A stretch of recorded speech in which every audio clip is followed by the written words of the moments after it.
Wala tayong natanggap na mga kaugnay na reklamo, kaugnay no katatapos lang ng bilangan sa ilang mga bayan, especially doon sa mga local. Kung mapapansin po ninyo, kahapon po nagbaba po o nagbawas po ng alertness ng status po ang Philippine National Police. Walang nakikitang banta sa seguridad ang Philippine National Police sa pagpapatuloy ng bilangan ng mga boto ilang araw matapos ang Election Day. Kaya naman, ibinabana ng pambansang pulisya ang kanilang alerto mula sa pinakamataas o full alert status ay nasa heightened alert status na ito ngayon. Ayon kay PNP Public Information Office Chief, Police Colonel Randolph Tuanyo, sa ilalim ng heightened alert status, nasa 75% na lamang aniya ang kabuoang pwersa ng PNP ang naka-duty. Maaari na rin aniyang bumalik ang mga pulis sa kanilang regular na trabaho mula sa election duty. Gayunman, sinabi ng opisyal na mananatiling nakadeploy ang ibang pulis sa mga lugar na hindi pa natatapos ang bilangan. Nananatili pa rin na ang mga nakadeploy, lalo na po doon sa mga lugar na kung saan ang mga PNP personnel po ay hindi pa po tapos yung kanilang bilangan pag susubmite ng mga elections returns ay nananatili po sa kanilang mga lugar.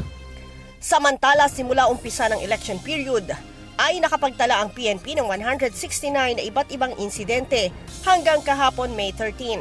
86 dito ang isinasa ilalim pa sa validation. 34 ang walang kinalaman sa halalan, habang nasa 49 ang kumpirmadong may kaugnayan sa eleksyon.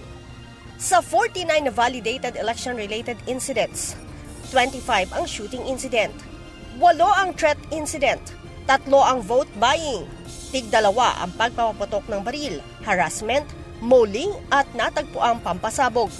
Nakapagtala naman ang pulisya ng tig-iisang insidente ng pagpapasabog, kidnapping, cyber libel, paghahagis ng granada at maagang pangangampanya.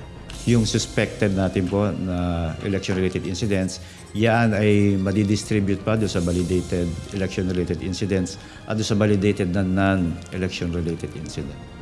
Sa kabila ng tala ng PNP, sinabi ni Tuanyo na mas mababa pa rin ang nasabing bilang kumpara sa nakaraang barangay at sangguniang kabataan eleksyon noong 2023 na umabot sa 105. Ang pagbaba ng bilang ng mga insidente sa panahon ng halalan ay bunsod na rin ang maayos na deployment at intelligence gathering ng PNP, katulong ang iba pang law enforcement agency. Inilatag po ng Philippine National Police sa kanyang preparation based po sa guidance na ginawa niya. At ito po ay sinusugan at pinalakas po ng ating 100 days noong pong February 5 implementations po kung ano po yung mga gagawin ng Philippine National Police, kaugnay po ng halimbawa yung define na deployment ng Philippine National Police kung saan bayan. Paalala naman ng pambansang pulisya sa mga gun owners, bagamat tapos na ang botohan, iiral pa rin ang gun ban hanggang June 11 kasabay ng pagtatapos ng election period. Leia Ilagan, UNTV, News and Rescue. Diyos ang aming sandigan, serbisyo publiko ang aming pinahahalagahan.